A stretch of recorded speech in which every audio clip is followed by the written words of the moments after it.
2014 में जब पहली बार प्रचंड बहुमत से मोदी जी की सरकार केंद्र में बनी थी और जब हम लोगों की पहली बैठक हुई थी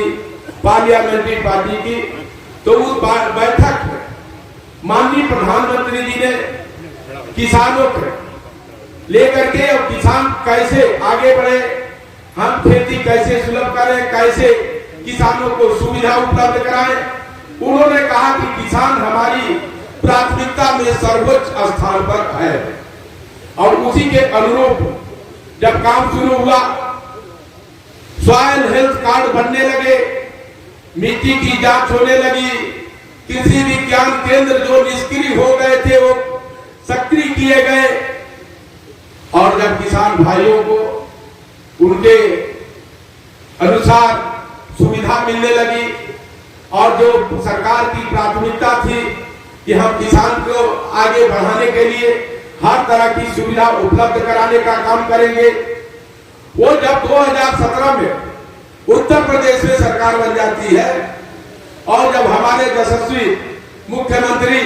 योगी आदित्यनाथ जी के कैबिनेट के हमारे नेता आदरणीय सूर्य प्रताप शाही जी जब कृषि मंत्री बनते हैं, तो आप समझते हैं कि दूसरी बार कि इस कार्यकाल में 5.5 साल से ऊपर हो रहा है। आज 5.5 साल के पहले के जो किसानों की स्थिति थी और आज 5.5 साल के बाद जो किसानों की स्थिति है और जिस तरीके से लाभकारी खेती कर रहे हैं और नकदी फसल का जिस तरीके से लोगों के अंदर तेज बढ़ा है, उसको करके आमदनी कर रहे हैं, आर्थिक रूप से मजबूत हो रहे हैं, ऐसे हमारे किसान भाइयों का को विकास के रास्ते पर ले जाने के लिए हमारे माननीय मंत्री जी दिन रात मेहनत करते हैं। हमको लगता है कि ये जितना प्रदेश के एक कोने से लेकर दूसरे कोने तक लगातार कार्यक्रम इनके होते रहते हैं और इनके नेतृत्व में जिस तरीके से पूरा कृषि विभाग आज उतर करके, जो विभाग के लोग हम बुरा ना मानेंगे, जो लोग कभी गांव में नहीं जाते थे, जो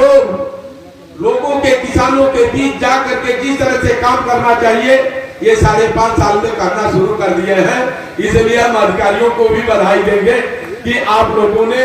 अपना काम अच्छी तरीके से शुरू किया, जिसके से वजह से आज हमारे किसान भाइयों को फायदा हो रहा। आज इस अवसर पर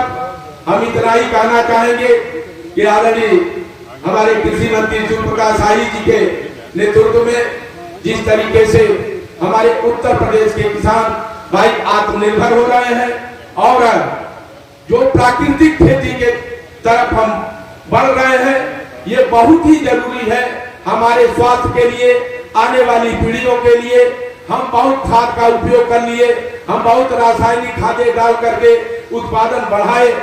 निश्चित रूप से जो हमारी पुरानी एक परंपरा रही, जो हमारे जानवर थे, हमारी गाय भैंसे, उनके खाद से गोबर से जो हम पैदावार करते थे,